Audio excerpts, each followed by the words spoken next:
நிறைய பேஷண்ட்ஸ் வந்து அன்னெசரியாக சர்ஜரிஸ் நிறைய செய்கிறத நம்ம வந்து வாழ்க்கையில் பார்ப்போம். பட் அவங்க டாக்டர் சொல்லியிருக்காங்க அப்படின்றதுனால கண்ணை மூடிட்டு உடனே போய் பண்ணிடுவாங்க. இன்னும் ஒரு சில இடங்களில் டாக்டர்ஸே கம்பல் பண்ணுறது மாதிரியான ஒரு சில தகவல்கள் கூட நம்ம பார்த்துருக்கோம். ஓகே, இன்றைக்கி நான் இந்த டாபிக் பேசுகிறதுக்கு என்ன முக்கியமான ரீசன் அப்படின்னா, ரீசெண்டாக நிறைய பேஷண்ட்ஸ் வந்து டான்சில்ஸ் அப்படின்ற ப்ராப்ளம் வந்தாலே உடனடியாக ஹாஸ்பிட்டல்ஸில் சர்ஜரி பண்ண சொல்கிறாங்க அப்படின்ற மாதிரி இம்மிடியேட்டாக டான்சிலை ரிமூவ் பண்ணுறதும், அடினாய்டு ப்ராப்ளம் அப்படின்னு சொல்லக்கூடிய ஒரு ப்ராப்ளத்துக்காக சர்ஜரிஸ் உடனடியாக பண்ணுறதும், இந்த மாதிரி நிறைய இன்சிடென்ட்ஸ் வந்து நம்ம கிளினிக்கில் பார்க்குறதுக்கு முடியுது.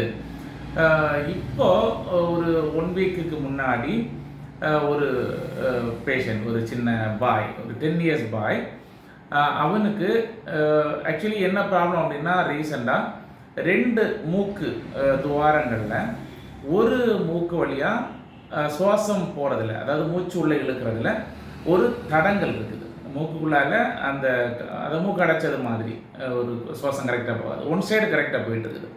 இது அவனோட பேசிக் கம்ப்ளைண்ட்டு. ஓகே, இந்த ப்ராப்ளம் ரிலேட்டடாக அவங்க வந்து ஒரு இஎன்டி சர்ஜனை மீட் பண்ணுறாங்க. இஎன்டி சர்ஜனை மீட் பண்ணும்போது அவங்க ஃபிசிக்கல் எக்ஸாமினேஷன், அதுக்கப்புறமா எண்டோஸ்கோபி எக்ஸாமினேஷன், அது மூக்கு வழியாக ஒரு சின்ன கேமராவை அனுப்பி அந்த பேசேஜ் எப்படி இருக்குது அப்படின்னு பார்க்கக்கூடிய ஒரு எக்ஸாமினேஷன், இதை பார்த்துருக்குறாங்க. பார்த்து தென் அதோட இன்வெஸ்டிகேஷன்ஸ் எல்லாம் பார்த்து முடிச்சுட்டு அடினாய்டு ப்ராப்ளம் இருக்குது அப்படின்றத கண்டுபிடிச்சிருக்கிறாங்க. ஓகே, இந்த அடினாய்டு ப்ராப்ளத்துக்கு அந்த பையனுக்கு சஜஸ்ட் பண்ணப்பட்ட ட்ரீட்மெண்ட் என்ன அப்படின்னா, இது கிட்டத்தட்ட ஒரு 80% அந்த போர்ஷனை அடைச்சிருச்சு, அதனால் சர்ஜரி அப்படின்றது இதுக்கு தேவைப்படும் அப்படின்னு டாக்டர்ஸ் வந்து சொல்லியிருக்கிறாங்க. ஸோ அவங்க இது சம்மந்தமாக ஒரு ஐடியா இல்லாமல் இருப்பாங்க இல்லையா, அதனால் ஒரு என்கொயரி கேட்டுக்கிறாங்க.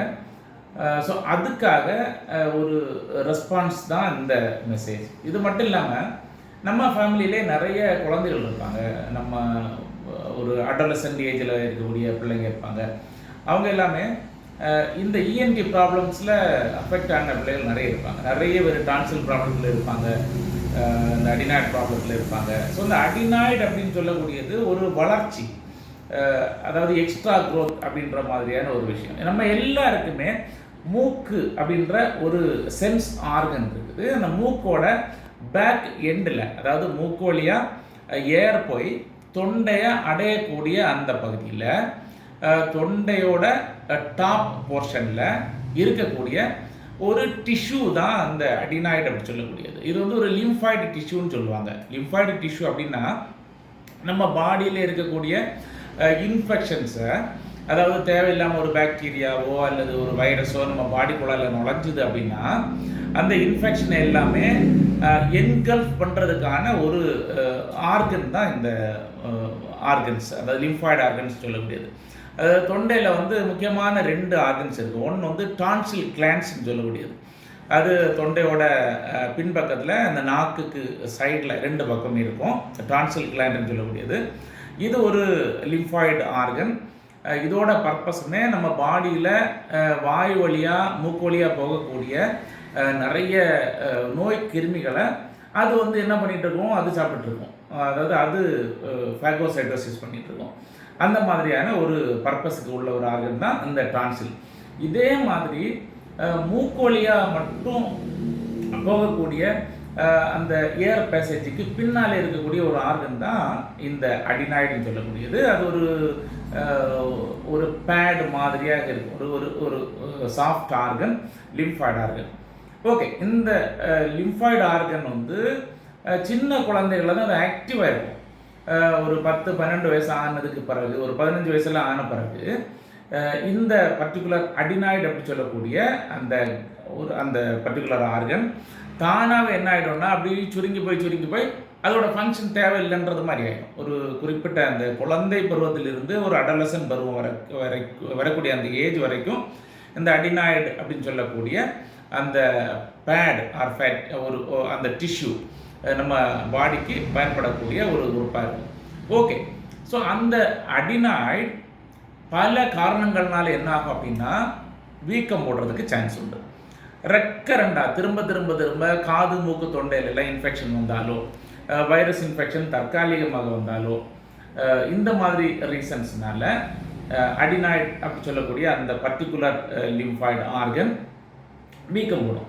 அது வீங்கும் போது என்ன ஆகும் அப்படின்னா அந்த மூக்கோட துவாரத்தோட பின் போர்ஷனில் இருக்கிறதுனால அந்த அடினாய்டு வீங்கும் போது அந்த மூக்கு வழியாக போகக்கூடிய அந்த காற்று அதில் வந்து பிளாக் ஆகும். ஓகே, இது அது மட்டும் இல்லாமல் நம்ம மூக்குக்கும் காதுக்கும் இடையில ஒரு டியூப் இருக்குது, அது ஈஸ்ட்ரோஷியன் டியூப்னு சொல்லுவாங்க. அந்த டியூபுக்கு பக்கத்தில் இருக்கக்கூடிய ஒரு போர்ஷன் தான் இந்த அடினாய்டு ஏரியா. அப்போ அது வீக்கம் போடுது அப்படின்னா காது வரைக்கும் அது பாதிக்கிறதுக்கு சான்ஸ் உண்டு. ஓகே, ஸோ இந்த அடினாய்டு நோய் கிருமிகளிலிருந்து நம்ம பாதுகாக்கக்கூடிய இந்த அடினாய்டு நமக்கு ஒரு எதிர்ப்பு சக்தியை கொடுக்கறதுக்கு தேவையான ஒரு உறுப்பாகிய இந்த அடினாய்டு வீக்கம் போடுது. இந்த வீக்கம் போடும்போது ஒரு குறிப்பிட்ட லெவல் வீக்கம் வரைக்கும் இருந்துச்சு அப்படின்னா அது வந்து பிரச்சனை கிடையாது.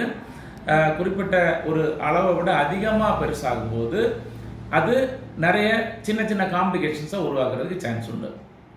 என்ன ஆகும், மூக்கு வழியாக பின்பக்கம் வடிஞ்சு போகக்கூடிய அந்த நீர் அப்படியே பிளாக் ஆகிடும்.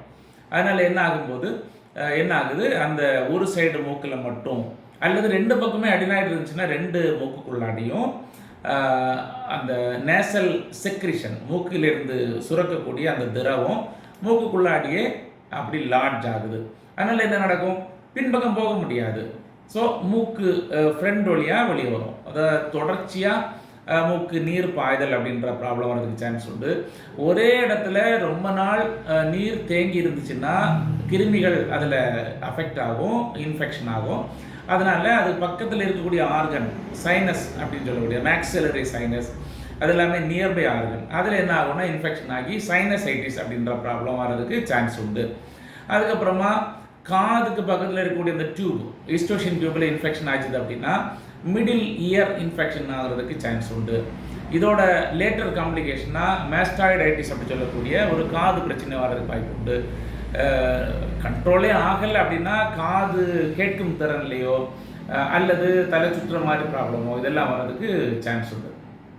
ஓகே, ஸோ இந்த மாதிரியான ஒரு காம்ப்ளிகேஷன்ஸ் எல்லாம் உருவாக்கக்கூடிய இந்த அடினாய்டு வீக்கம் அல்லது அடினாய்டு ஹைப்பர்ட்ரோஃபி அப்படி சொல்லுவாங்க. இந்த ப்ராப்ளம் வழக்கமாக அதை டாக்டர்ஸ் எக்ஸ்பிளைன் பண்ணும்போது மூக்குக்கு பின்னாடி ஒரு கட்டி இருக்குது அப்படின்ற ஒரு வார்த்தையை பல தடவைகளாக பயன்படுத்துகிறத நம்ம பார்க்க முடியுது. அது கட்டி கிடையாது. கட்டின்னு சொன்னாலே நம்ம மக்கள் எல்லாருக்குமே ஒரு கேன்சர் குரோத்தாக இருக்குமோ அப்படின்ற மாதிரி ஒரு பயம் ஏற்படக்கூடிய ஒரு சான்ஸ் இருக்குது. ஸோ இந்த அடினாய்டு வந்து கேன்சர் கிடையாது. நார்மலாக வரக்கூடிய அடினாய்டு ஹைப்பர்ட்ரோஃபின்னு சொல்லக்கூடியது கேன்சர் கிடையாது. இது நார்மலாக 99% அது ஒரு இன்ஃபெக்டிவ் ஒரு காஸ்ட்னால் வரக்கூடிய ஒரு ப்ராப்ளம். இந்த அடினாய்டு வருது கிட்டத்தட்ட ஒரு மாதமாக இருக்குது. இன்வெஸ்டிகேஷன் பண்ணி பார்க்குறோம். அதுக்கு முன்னாடி இந்த ப்ராப்ளம் கிடையாது. அப்படின்னா எந்த வித மருந்துமே அதுக்கு ட்ரை பண்ணாமல் உடனடியாக சர்ஜரி பண்ண வேண்டிய அவசியம் கிடையாது. ஓகே, பேசிக் என்னென்னா ஃபஸ்ட்டு மேட்டர் இது அடினாய்டு அப்படின்ற ப்ராப்ளம் வந்து ஒரு சீரியஸ் ப்ராப்ளம் அப்படின்னு யாருமே பயப்பட வேண்டாம். நம்ம பாடியில் எல்லாருக்குமே இருக்கக்கூடிய ஒரு அடினாய்டு அப்படின்ற ஒரு ஆர்கன் மட்டும்தான் அதோட சைஸில் பெருசாகுது அப்படின்னு அர்த்தம். யூஸ்வலாக இது பெருசாகுது அப்படின்னா நம்ம பாடியில் ஏதோ இன்ஃபெக்ஷன் போகுதுன்னு அர்த்தம். அந்த பாடியில் உள்ள இன்ஃபெக்ஷனை இது பிளாக் பண்ணதுன்னு அர்த்தம். அந்த ஃபைட் நடக்கும்போது அது வீங்கி போகுது, அவ்வளோதான். அது வீங்கிறத சுருங்கிறதுக்கான மெடிசின்ஸ், அதாவது அந்த இன்ஃபெக்ஷனை கண்ட்ரோல் பண்ணுறதுக்கான விஷயங்கள் பண்ணும்போது ஆட்டோமேட்டிக்காக சுருங்கிடும். பட் இது என்ன மெடிசின் எடுத்தாலுமே அது சுருங்கலை, பெருசாகிட்டே போகுது, கண்ட்ரோலே ஆக முடியாமல் பெர்மனண்ட்டாக பிளாக் ஆகுது அப்படின்னா இதனால் என்ன நடக்கும், நேசல் ஸ்பீச் அந்த குழந்தைகள்லாம் பேசும்போது மூக்கெல்லாம் அடைச்சி வச்சுட்டு பேசினா எப்படி இருக்கும், அந்த மாதிரியான ஒரு நேசல் ஸ்பீச் வரும். அது வந்து டிஸ்டர்பன்ஸாக இருக்கும். அதை ப்ரீத்திங்கில் வந்து ஸ்மெல் வர்றதுக்கு சான்ஸ் உண்டு. இந்த மாதிரியான சின்ன சின்ன காம்ப்ளிகேஷன்ஸ் வர்றது உண்டு. ஸோ கிட்டத்தட்ட ஒரு 80 to 90% அடினாய்டு ப்ராப்ளம் வந்து சர்ஜரி அப்படின்ற அந்த டாப்பிக்குள்ளே போக வேண்டிய அவசியமே இருக்காது. இப்போது அந்த அடினாய்ட் இஷ்யூ இருந்துச்சு அப்படின்னா கண்ணை மூடிட்டு உடனடியாக ஆப்ரேஷன் அப்படின்ற மாதிரியான எந்த டிசிஷனும் எடுத்து நீங்கள் பயப்பட வேண்டாம். சப்போஸ் அந்த மாதிரி ஏதாவது ஒரு டாக்டர் வந்து உங்களுக்கு சஜஸ்ட் பண்ணியிருந்தா கூட மல்டிப்பிள் செகண்ட் ஒப்பீனியன்ஸ் வாங்குறதுக்கு நமக்கு சான்சஸ் இருக்குது. அதனால் உங்கள் ஃபேமிலி டாக்டர் அப்படின்றவங்கள கண்டிப்பாக பாருங்கள். அதுக்கப்புறமா இன்னொரு இஎன்டி சர்ஜனை நீங்கள் மீட் பண்ணலாம், ஒரு ஜெனரல் ஃபிசிஷியனை மீட் பண்ணலாம். இந்த மாதிரி பல ஒப்பீனியன்ஸ் வாங்கி இது கம்பல்சரியாக பண்ண வேண்டிய தேவை அப்படின்ற க்ரைட்டீரியா உள்ளாடி நம்ம இருந்தால் மட்டும்தான் இந்த சர்ஜரி தேவைப்படும், மற்றபடி தேவைப்படாது. ஓகே, இந்த இஎன்டி சம்பந்தமான ஒரு ப்ராப்ளமாகி இந்த அடினாய்ட் சித்தாவில் எப்படி டீல் பண்ணுறோம் அப்படின்னா, சித்தாவில் வந்து இந்த காமனாக சொல்கிறது தலைநீர் ப்ராப்ளம் அப்படின்னு நம்ம வழக்கில் சொல்லக்கூடிய ஒரு பிரச்சனை. இது வந்து பீனிசம் அப்படின்னு சொல்லக்கூடிய ஒரு நோயோட தொடர்பு உள்ளது. அது தொண்டை சம்பந்தமான ஒரு ப்ராப்ளத்தோட தொடர்புடையது. ஸோ கழுத்துக்கு மேலே வரக்கூடிய தலை நோய்களில் இது ஒரு முக்கியமான ஒரு இன்ஃபெக்டிவ் டிசீஸில் வருது. ஓகே, இதுக்கு மல்டிபிள் ஆப்ஷன்ஸ் சித்தாவில் இருக்குது. எப்படி ஆன்டிபயோட்டிக்ஸ் அப்படின்ற ஒரு செக்ஷன் அலோபதி சிஸ்டமில் இருக்குதோ அதே மாதிரி இந்த பாக்டீரியாஸை கொன்று அந்த வீக்கத்தை எல்லாம் கம்மி பண்ணுறதுக்கான ஆப்ஷன்ஸ் வந்து சித்தா மெடிசின்ஸில் இருக்குது.